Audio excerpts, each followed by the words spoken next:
Good afternoon, everyone. Welcome to Music Scene Investigation. Rich Wildman here. Glad to have you with us.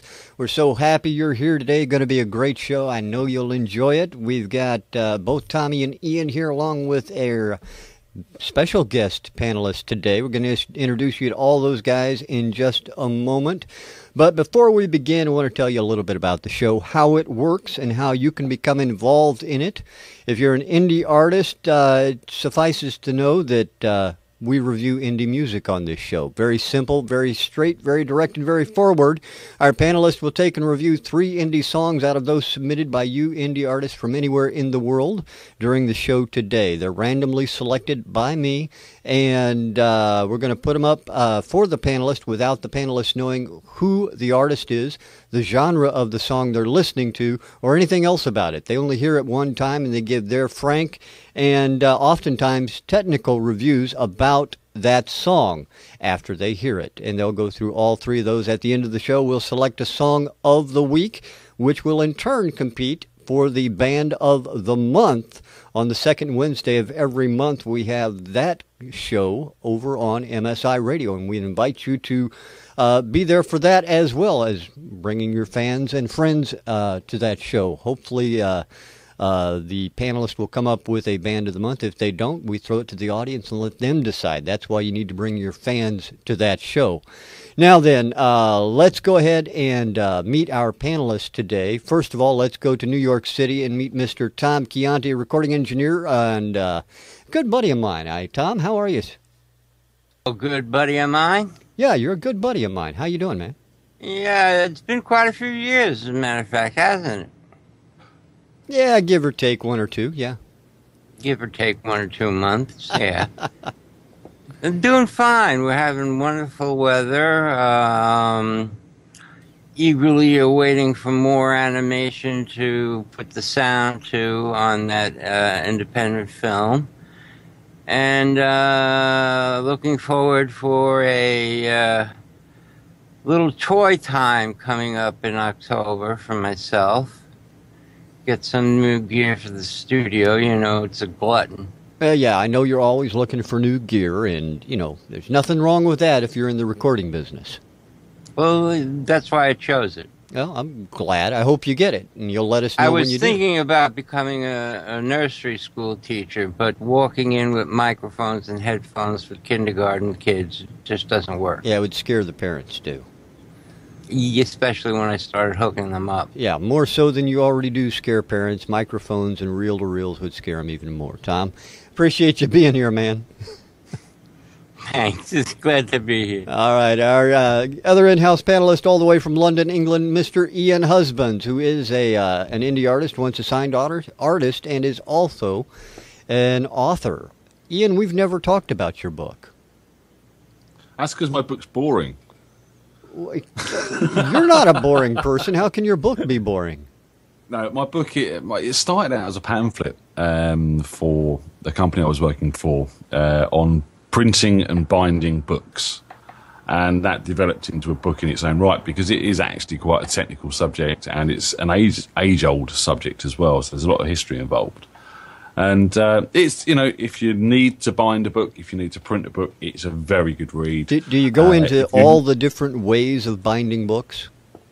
Yeah, for anything from spiral bound, saddle stitched, hard case, paperback, which is a perfect bind, saddles stitched, sewn, all sorts of things. Well, that's awesome. I'm going to find it. I'm going to read it. I promise. Okay, it's on Amazon. I think you'll find it. All right, I'll look for it. Our guest panelist today joins us from... Before we do that, we're going to do something? Statement to do, Rich. Okay, let's do it. We have our witness statement to do. Do not forget the witness statement. I always forget. That's why you're here. You remind me.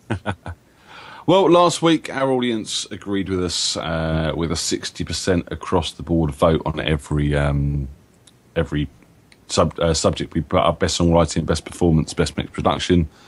Song 1 got 60% of the votes across the board. So everyone's with us. So song 1 agreed hands down across the board, and Johnny Icon gets the vote again. Yeah, and I would highly advise to go and look at his website. It's rather amusing. I think it's just like johnnyicon.com or something like that, but go and check him out. I've been there. It is amusing. I found it very interesting. As I was saying, our guest panelist is all the way over from Dorset, England. He is the proprietor of Red Dragon Records. We're glad to have him with us.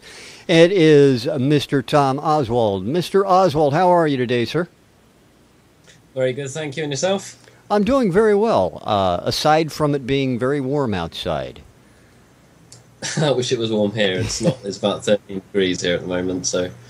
Now, I understand that you started Red Dragon Records in 2011. What gave you the push to start that?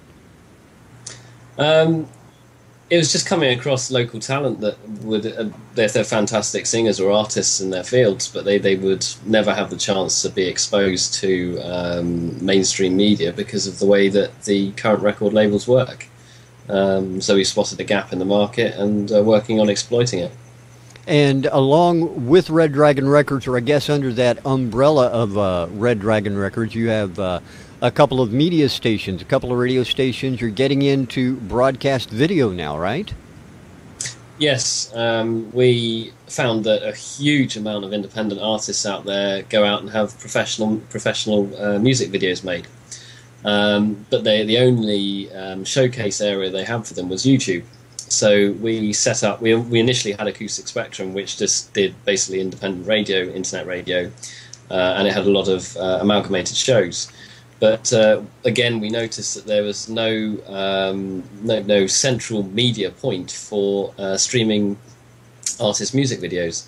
So we set up the TV station, and I think we've got 220 professional videos on there. And then this station is broadcast out to shops and pubs. Is our primary market. And then obviously individuals can go and watch it as well on our websites. Now, where can they find this? Can they find this all at reddragonrecords.com? There is everything on reddragonrecords.com, yes. There's links to Acoustic Spectrum from there. Either that, or you can just go to acoustic-spectrum.co.uk and watch it direct, or listen to the radio stations that are there. All right, well, that's great. Now, I know you're also moving into other areas as well. One of these areas I find particularly interesting has to do with what you're doing in the second and third worlds. What can you tell us a little bit about that? A very good friend of mine spends a lot of time out in Tanzania, and she came across, well, she's suggested the demographics of what was going on out there, and we found that there's a huge amount of people out there who love music and make music, but for reasons where there's no or very they don't have access to PayPal or cards, therefore can't use sites like iTunes, for example. So we're spearheading a new music distribution store for these countries where they can pay by text. And as the vast majority of the individuals over there have mobile phones, it instantaneously opens up these markets to us. So the idea here, and I think it's a great idea, is to help those without that access, give them an easy way to allow them into a marketplace where they're otherwise denied.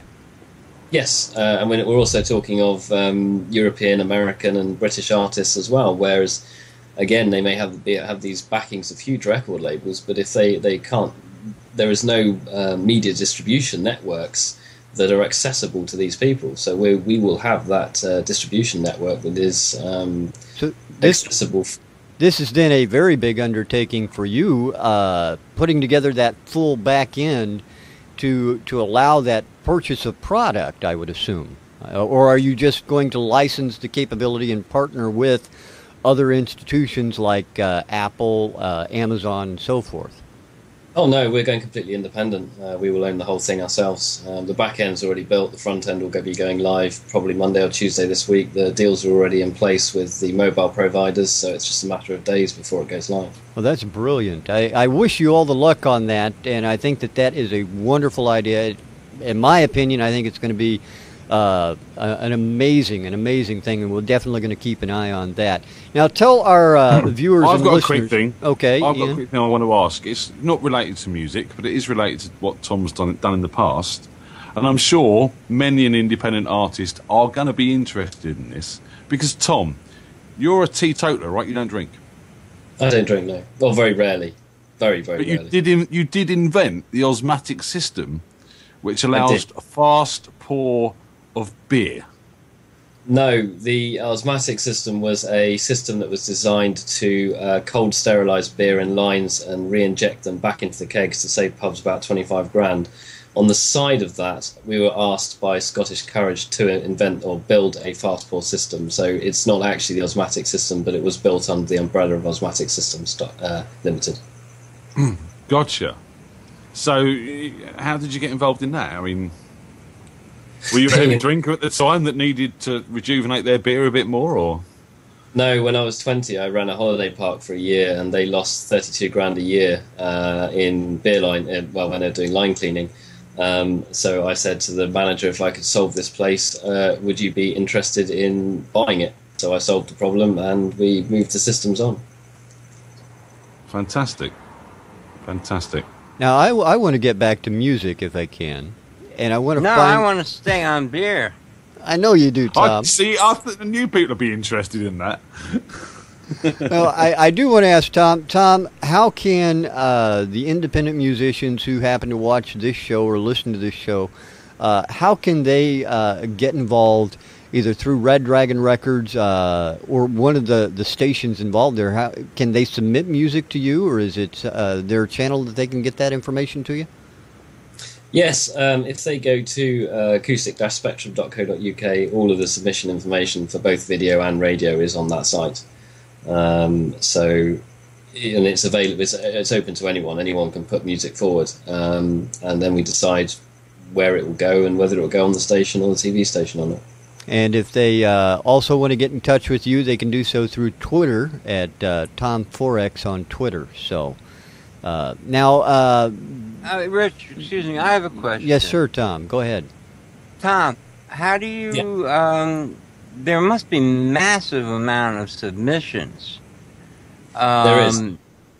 You must have a fleet of listeners, or I mean, what is? You see, the one side you always hear is, one guy with a big fat cigar sitting in a chair listening to 3 seconds of each song and throwing the CD back. I mean, what process is involved in your previewing? We don't listen to the whole track. Again, it's if you have a good track, within 30 to 45 seconds of listening to it, it'll either hook you or it won't. And that's something we generally operate on. But again, I mean, we have individuals who are responsible for their own sectors. So we have someone who specifically reviews folk and blues, grass music. We have someone who specifically does metal and rock. And so there's quite a few people who do it. It's not one individual behind all of it. So that takes a huge amount of workload off it.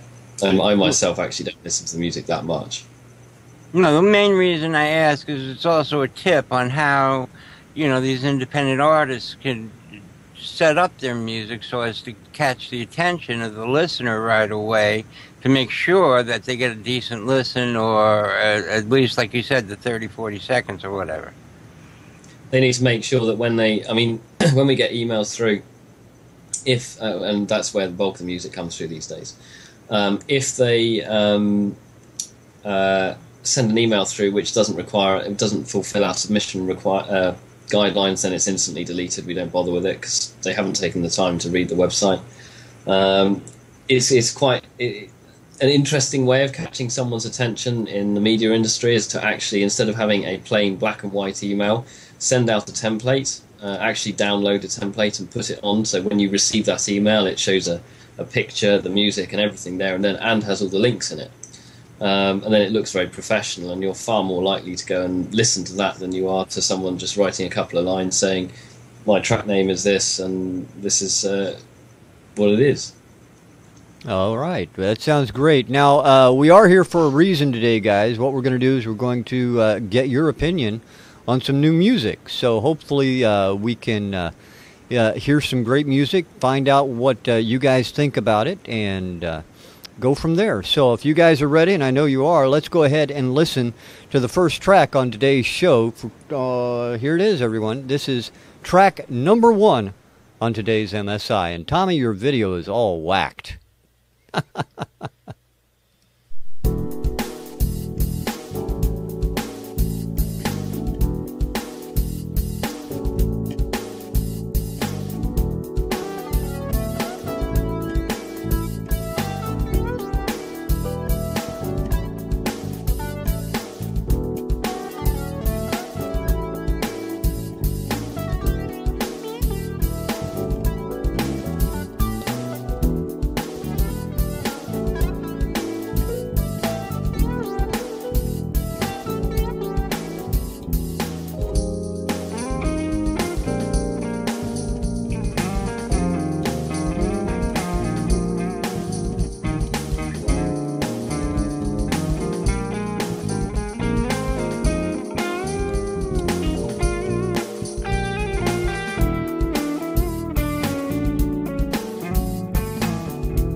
That is song number 1 on today's MSI. Let's go over to Ian and find out what he thought. Ian, your thoughts on track number 1? That was nice, wasn't it? It was nice. But yeah, it was nice. I was sitting in a restaurant having a meal while that was playing in the background. Don't get me wrong, there were some really good performances here. Some great pianos, some great guitars. I found the drums were a little bit solid and repetitive, didn't really do much for me. But the bass, the tone on the bass was great. Yeah, really great recording of that bass. It went into this odd electronica bit about, I don't know, a quarter of the way through, if that. And it just didn't fit. And then it came out and you didn't really see much of that anymore. You saw a couple of synths thrown in, but that bit of electronica really sort of threw me. I was like, where's this going? And again, I was waiting for a vocal. If you're going to do something like this, no matter how good the soloists are, it's going to sound like background music unless you've got a good vocal on there. So, a good female singer, or, you know, even a male vocal will work, but I'd like to hear a female singer personally on this. Even if it was just some oohs and ahs, something to break up everything else. I mean, the playing, the performance, the mix is all very, very good. But to me, it just goes nowhere. It's background music. I found I got distracted from this track very quickly. And someone in the chat said it was a bit lift music. Yeah, that's kind of what I'm trying to say. It's a good track if that's what you're looking for. All right, I appreciate it, Ian. Thank you very much. Mr. Chianti, your thoughts on track number 1? Well, it's very safe, on hold music, like you would hear while you're waiting for your local vendor or ATT, whatever. Yes, it is recorded very well. There is playing. The 2-chord background blocking, dun dun dun dun, is too repetitive, and that's what makes the whole song repetitive, no matter what you put over it. I mean, there was some good playing going on there. I agree with Ian. I love the bass tone, and the bass player did do some interesting things. It sounds a little dated, very light FM.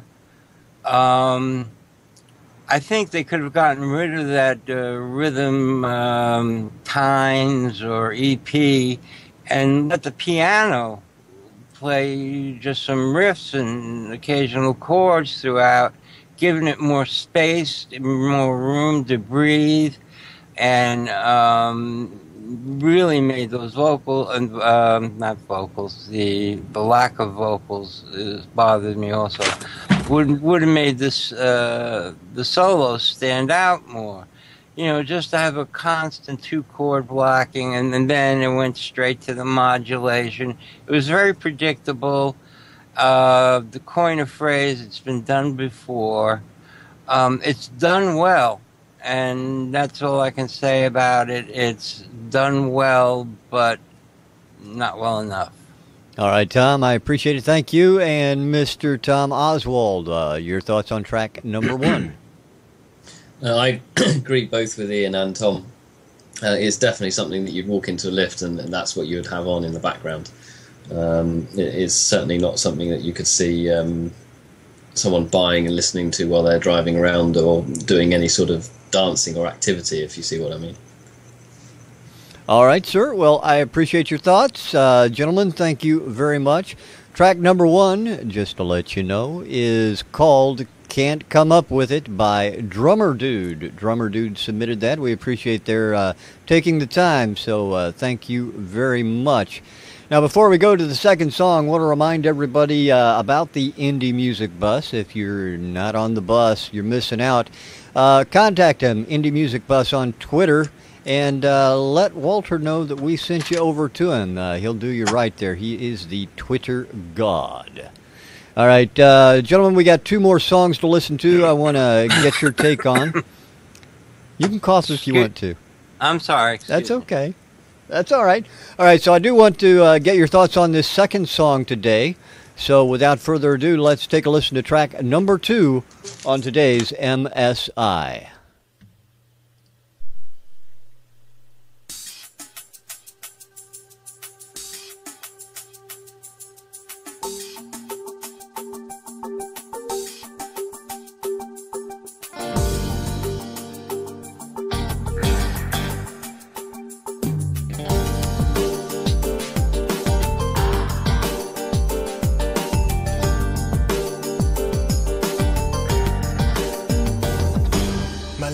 great till I met you.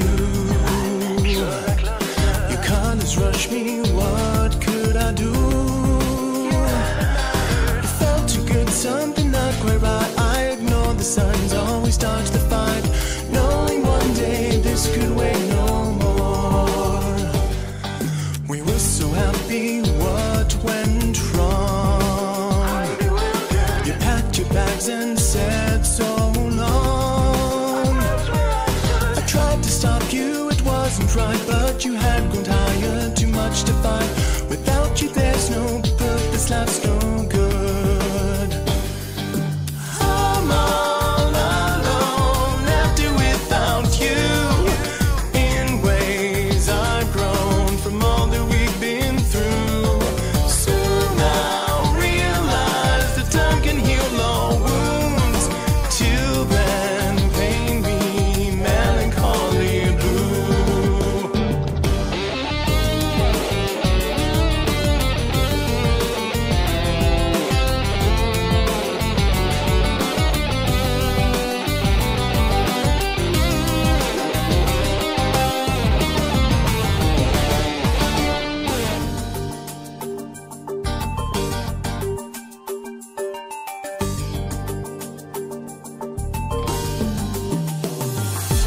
Another street, another town.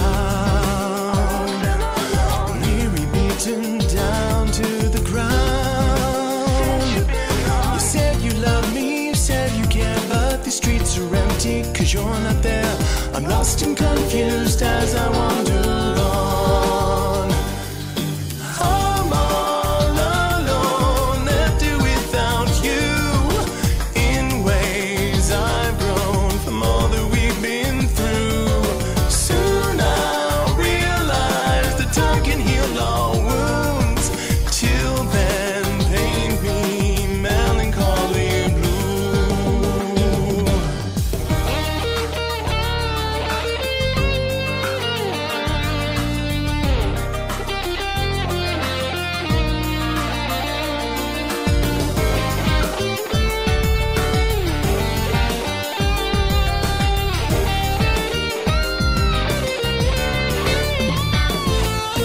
I'm all alone, left here without you. In ways I've grown from all that we've been through. Soon I'll realize that time can heal all wounds. Till then, paint me melancholy blue. I'm all alone, left here without you. In ways I've grown from all that we've been through. Soon I'll realize that time can heal all wounds. Till then, paint me melancholy blue.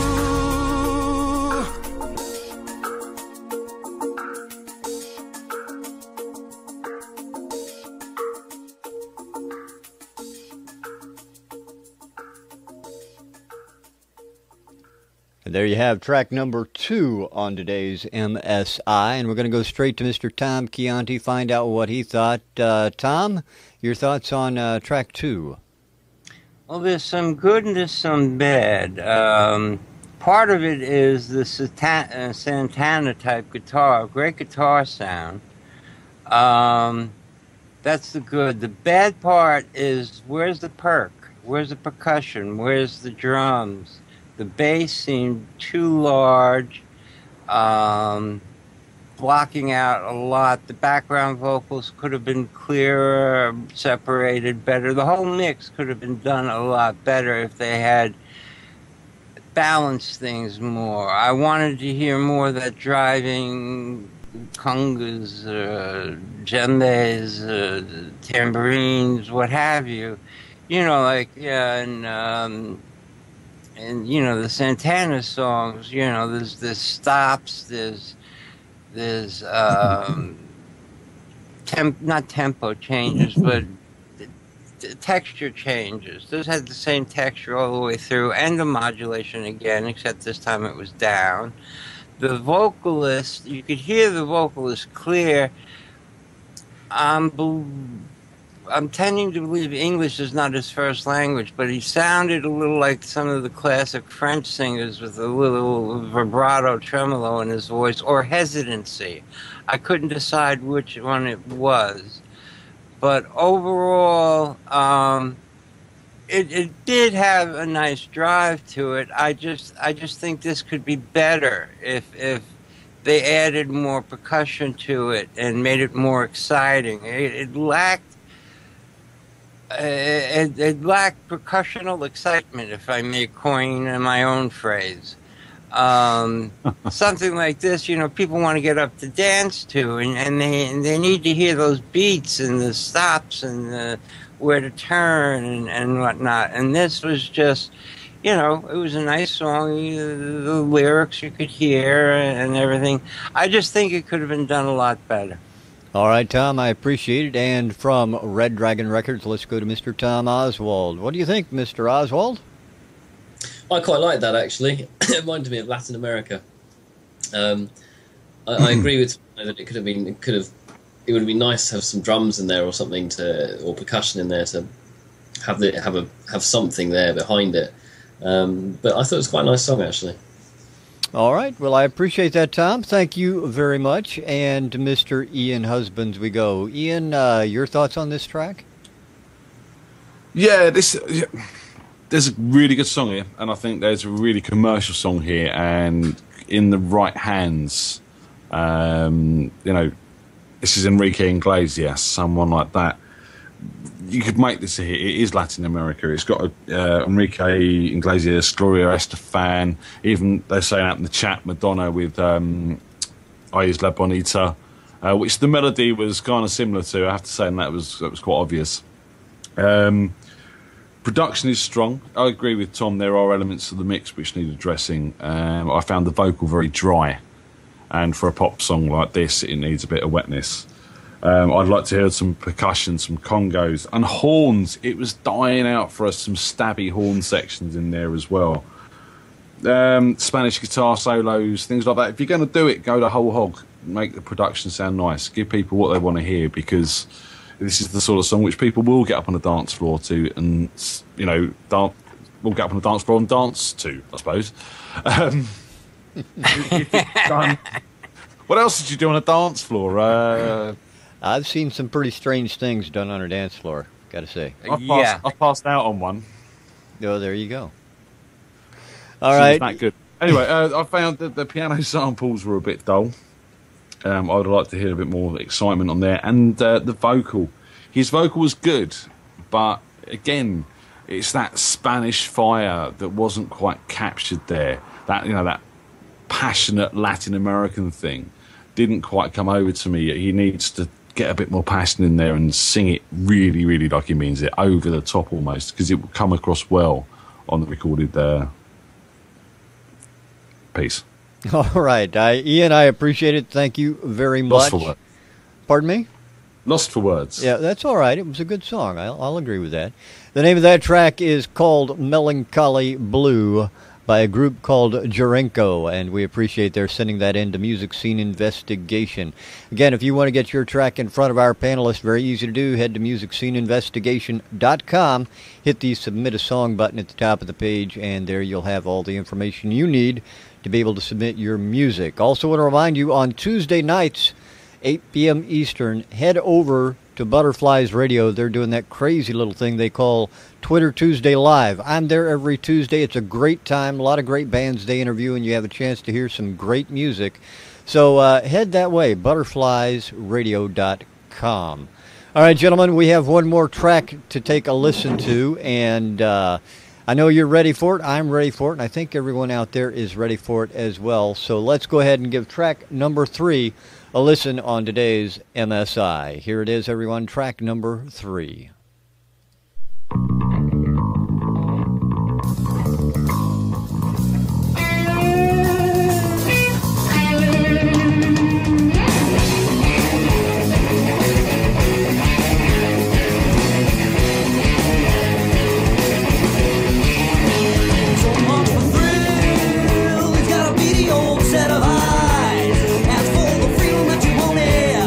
You'll be paying for your life. Dedicate the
And that is track number 3 on today's MSI. This time around, we're going to go straight to Mr. Tom Oswald. Tom, your thoughts on track number 3?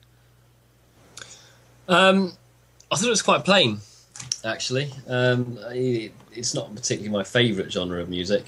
But the vocals I couldn't really hear that well either. I don't know if that was on the recording or mixing or just the way it's been put together.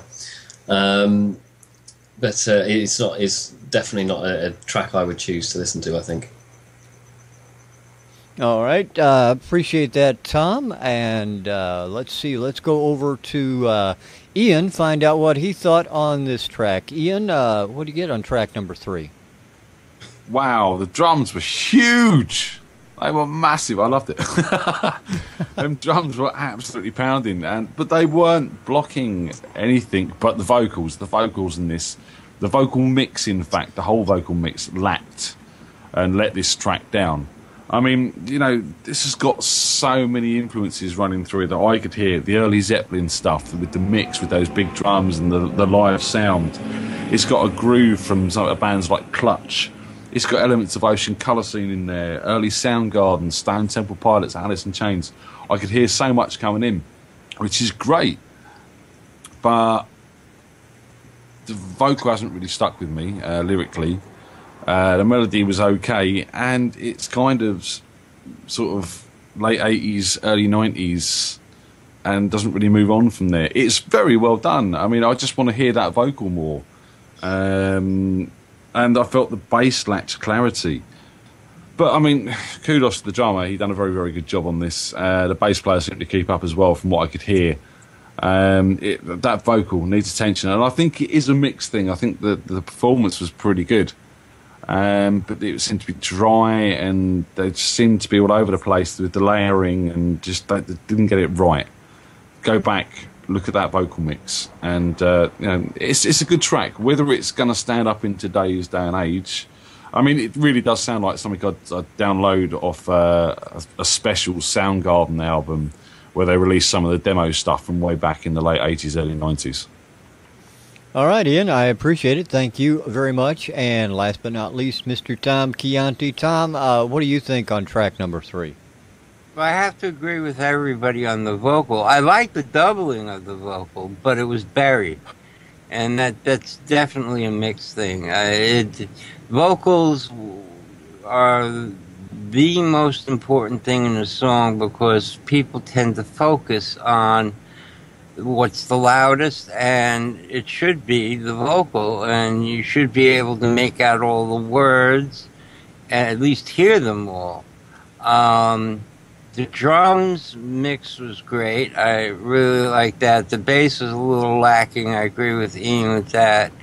Overall, I mean, if this was playing in an elevator, I might go an extra floor to hear it. I liked it. It seemed the touch short, but for this style of music, that's at least it didn't fade out. It didn't fade out, and it did sort of trip off the curve at the end there. It ended really sudden. But I liked outside of the vocals, which could have been treated so many more ways and much better.